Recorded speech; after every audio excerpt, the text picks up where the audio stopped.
Even if you were to become a wordsmith, even if you were to pass what you want to say through 1,000 filters to perfection before you say it, the narcissist will still be offended somehow by what you say or how you say it. The reason being the narcissist's fragile ego, their insecure self, and how they're filled with nothing but shame. Let's learn more about this by talking about 5 comments that easily trigger the narcissist's rage. If that sounds interesting and you are eager to learn more, please make sure to subscribe before we begin.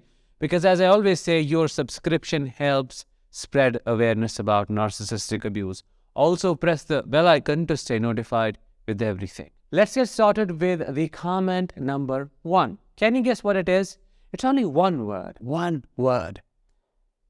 It is no. You're right. No. Simple, plain old no. Rejection is death to a narcissist. They can't take it. They can't stand it. Why? Because rejection to them means they do not matter. It just means that they have zero control over the situation, over people, over you, over anyone and anything related. So when you say no, that means you are calling them weak, you are putting them down. It is taken as a humiliation, and that triggers their narcissistic rage. And they are like, how dare you? How dare you reject me? How dare you reject my grandiosity? Their false self is all about this illusion that they are perfect, that they can control anyone and anything, that they know it all. Their false self makes them feel entitled, because what is narcissism all about? It's about being entitled.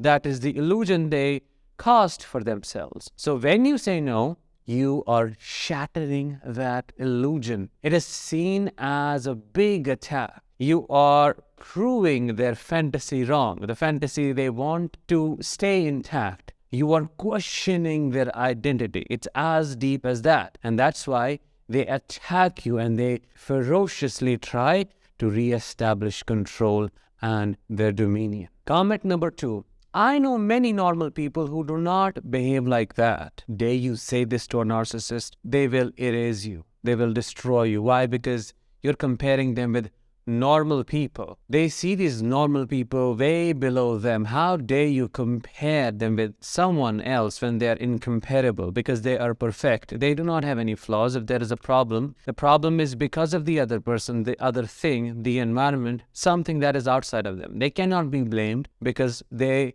do not have any faults. They do not make any mistakes. So how dare you compare their behavior? This behavior that is justified in their head, this behavior that you should accept without any question, you should take their words as the gospel. How could you question them? How could you question their actions? And these normal people that you're comparing the narcissist with, they stand nowhere before them. These normal people are just to be walked over. They are these bugs and insects the narcissist doesn't see when walking over them. So how could you bring the narcissist to their level? This is how it is processed in the narcissist psyche. This is how it is assimilated, and then that assimilation manifests as the rage, as the adverse reaction they give you for comparing them with someone else. They might aggressively say, well, why don't you leave me and then live with those normal people?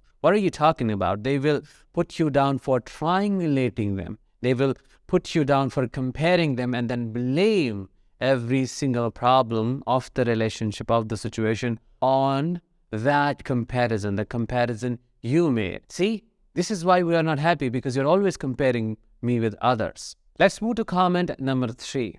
I feel like I have to walk on eggshells around you. When you say that to a narcissist, it's most pleasing for them to hear. It satisfies them because it's a confirmation of the omnipotence they think they have. It is the confirmation of the belief they have around being all-powerful, being able to control everyone and being able to control your emotions. But they do not express the satisfaction to you. What they do instead is they justify it somehow in their head, and they say something like, you should walk on eggshells around me. Or they make it seem like it's your problem. I didn't do anything. Like, why? I didn't ask you to do that. I didn't make you do that. See, I am this calm person. You are the only crazy person. That's why I say you're anxious. It's your anxiety that is making you walk on eggshells. Why are you projecting on me? Or they may say something like, well, there's been a lot going on in the relationship and you know who the crazy one is. You have been doing a lot lately. So I think it's better for us that you walk on eggshells. At least that way you wouldn't make any mistakes. See how this crazy making happens in their own head and then how it is projected on you, how you're also made to think you are crazy for being a certain way or it is your fault. That is why being with a narcissist is so destructive. Their delusional thinking doesn't only impact them, it also impacts and attacks you. You also become a part of their fantasy world. So in their fantasy, it's not them. They have nothing to do with your anxious behavior. They have nothing to do with your hypervigilance or hyperattunement to the environment. It is because of your own behaviors.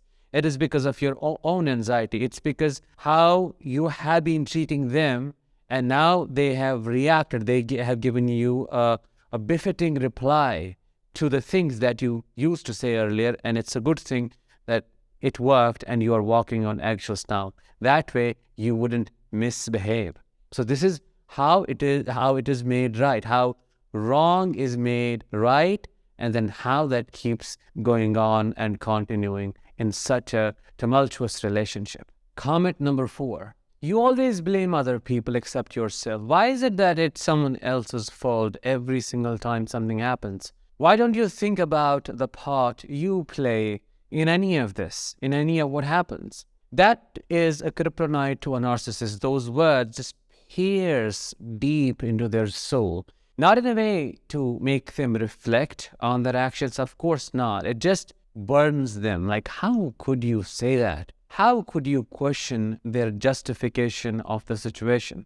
How could you say that it was blaming when they spoke nothing but truth? In their head, it's very black and white. You caused it, you made it happen, it's your problem. If you think I did it, somehow it was your doing, you made me do it. How could you think I am blaming others? I speak truth. So basically when you say this, you're questioning their judgment, you're questioning their capacity to think and decide.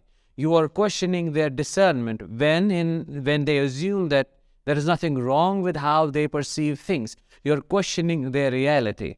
And that is when they attack you. That is when they become extremely resistant because they see it as nothing but pure criticism. How could you criticize me? You humiliated me. You blamed me for something that I never do. You blamed me for speaking the truth. How could you see that blame when I only intended to correct you, when I only intended to point out the obvious? To them, the thing they are blaming is obvious and obviously wrong. So there must be something wrong with you that you see they're pointing out of the truth as blame shifting. I hope that makes sense. It was a lot. And that's why you need to understand that you cannot have any conversation with a narcissist. I keep saying that again and again because it's better to bang your head against a wall than to speak with a narcissist, than to try to have a conversation or than to try to communicate with a narcissist. Because when you're banging your head against a wall, at least you will know what's happening. Your head will believe, so it's just leading to something. Yes, it's hurtful, but something will be coming out of it. When you're trying to have a conversation with a narcissist, it's like just never-ending circular argument, conversation that starts at the same point where it ends. So you make no progress in any way. This is what is applicable to this as well. They will not take anything in that points out the possibility that they are the one who is causing something wrong, who is responsible for anything that happened in the situation, anything bad. They cannot take the credit. They only want to be idealized for anything good that happens, even if it is not their doing. They want to take all the credit. But when it comes to the bad things, the reality of the situation, nope, don't show them the mirror. They're going to break it and they are going to attack you for showing it to them. Fifth and the last comment. Do you think I'm that stupid? When you say that to a narcissist, you are calling them a stupid. They know that thing is embedded in the statement. You're saying, Do you think I'm that stupid to believe what you say about me? Do you think I'll just take it and buy it? Do you think I'll just personalize it? That crazy delusional shit of yours? The way you think is quite black and white. It's rigid. I know there is no flexibility. It's unintelligent. It doesn't make any sense. You're talking like a toddler. You're throwing tantrums like you are a 4-year-old stuck in an adult's body. How can you be that stupid? Stupid not to see what you're actually doing. Do you think I'll just take feedback from someone who has no true foundation in their self to give someone any feedback that can be called reliable? How can you know me when you do not know who you are yourself? Do you think I'm that stupid to be triangulated? Do you think I'm that stupid that I'll take that comparison in? This comparison that you're creating between me and the new supply? I know it is just this other thing, this other trophy, this other source of supply that you're using to get collective supply. Do you think I'll be jealous just because he or she is now in the picture? Of course not. Do you think I'm that stupid to believe that it has to be just your way? Just because you say it, just because you want it to be your way, I'll let it be your way? Of course not. You may be that crazy, but I am not. In a nutshell, a narcissist's ego is so fragile that anything, literally anything, can trigger them into raging. They become this primitive being who just knows how to be angry and nothing else. It has nothing to do with how you say things, what you say, what words you use, and what you don't, because they want you to believe that the problem is with how you speak to them and not their insecure self. I hope you found this episode insightful. If you did, please let me know in the comments. Drop a like and share this with others. I'll talk with you in the next one. Until then, let the healing begin.